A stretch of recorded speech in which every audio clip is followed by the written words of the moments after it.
दोस्तों ज़रा तसव्वुर करें कि आप अचानक ज़मीन के नीचे शदीद लर्जिश महसूस करते हैं। दीवारें दरारें डालने लगती, छत गिरने लगती और सिर्फ चंद सेकंड्स में सब कुछ मलबे का ढेर बन जाता है।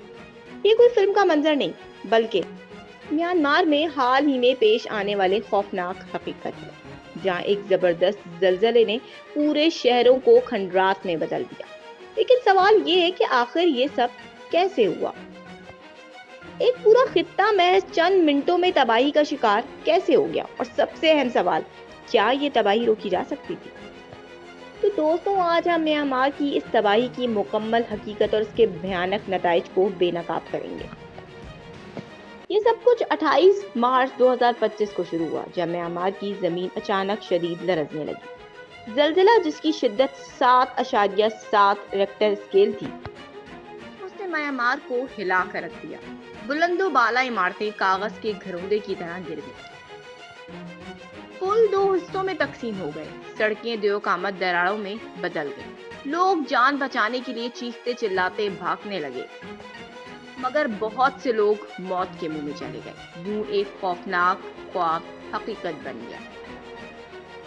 16,000 से जायद अफराद जान से हाथ धो बैठे, हजारों अब भी मलबे तले दबे हुए। अस्पताल जख्मियों से भर चुके हैं, जिनमें बच्चे, माएं, बुजुर्ग और वो सब शामिल है जो कभी नहीं सोच सकते थे कि इनकी दुनिया यूं लम्हों में बिखर जाएगी। हुकूमत ने हंगामी हालात का ऐलान कर दिया, मगर हालात काबू से बाहर है। रेस्क्यू वर्कर्स दिन रात काम कर रहे हैं, नंगे हाथों से मलबा हटाते हुए एक जिंदा वजूद की तलाश में, मगर हर गुजरते लम्हे के साथ उम्मीदें दम तोड़ रही हैं।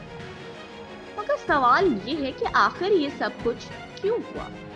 म्यांमार एक इंतहाई खतरनाक जलजला ज़दा इलाके में वाक़ है, जहाँ ऑस्ट्रेलियन और यूरेशियन टेक्टोनिक प्लेट्स आपस में टकराती हैं। साइंसदानों ने बरसों से खबरदार किया था कि इस तरह की तबाही यकीनी है, मगर क्या मुल्क इसके लिए तैयार था? हकीकत ये है कि म्यांमार का बुनियादी ढांचा ऐसे जलजलों का मुकाबला करने के काबिल नहीं था। इमारतें नाकिस तामीर की गई थी, हंगामी हालात से निपटने का निजाम कमजोर था और आफात से बचाव के लिए मुनासिब मंसूबाबंदी नहीं। ये सिर्फ कुदरती आफात नहीं, बल्कि एक इंसानी गफलत का नतीजा था। अगर मैं दादो शुमार से हटकर बात करें तो असल कहानी इंसानी अलमी की है। कई कहानियां हैं जो दिल दहला देने वाली हैं। कई ऐसे बाप हैं जिन्होंने अपनी पूरे खानदान खो दिए हैं। कई बच्चे मलबे तले दबे हुए। और दोस्तों ये महज कहानियां नहीं, बल्कि बिखरी हुई जिंदगी है। अब अगर हम इमदादी कार्रवाइयों और बहाली के सफर की बात करें तो दोस्तों ये सफर लंबा और दुश्वार है। आलमी इमदाद आना शुरू हो चुकी है, मगर ये काफी नहीं। लोग बेघर हो चुके हैं, भूख और प्यास का शिकार है और अब बीमारी का खतरा भी बढ़ रहा है। दुनिया की नजरें म्यांमार पर है, मगर कब तक? क्या ये तबाही भी दूसरी आफात की तरह बुला दी जाएगी? अब सवाल ये है कि इस आफत से हमें क्या सीखने की जरूरत है? दुनिया के तमाम वो ममालिक जो जलजला ज़दा इलाकों में वाक़ई में जागने की जरूरत है। मजबूत इमारतें, बेहतर हंगामी इक़दामात और कुदरती आफात से कबल मुकम्मल तैयारी ही तबाही और जिंदगी के दरमियान फर्क पैदा कर सकती है। जलजले को रोका नहीं जा सकता, मगर इसके नुकसानात को कम जरूर किया जा सकता है। म्यांमार की तबाही एक इंतबाह है। अब हमारे लिए सवाल ये है कि क्या हम इस पर कान धरेंगे या फिर तारीख अपने आप को दोहराएगी? इस अलमनाक कहानी को सुनने के बाद हमें आगे बढ़ने की जरूरत है।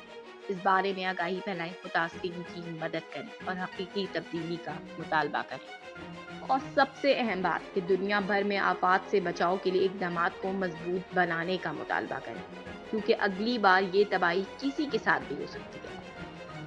तो दोस्तों आपका इस तबाही के बारे में क्या ख्याल है? क्या हुकूमतें कुदरती आफात से निपटने के लिए मुनासिब इक़दाम कर रही हैं? अपनी राय का इज़हार कमेंट्स में ज़रूर कीजिएगा। अगर आपको ये वीडियो मालूमाती लगी हो तो इसे लाइक, शेयर और सब्सक्राइब करना ना भूलिएगा।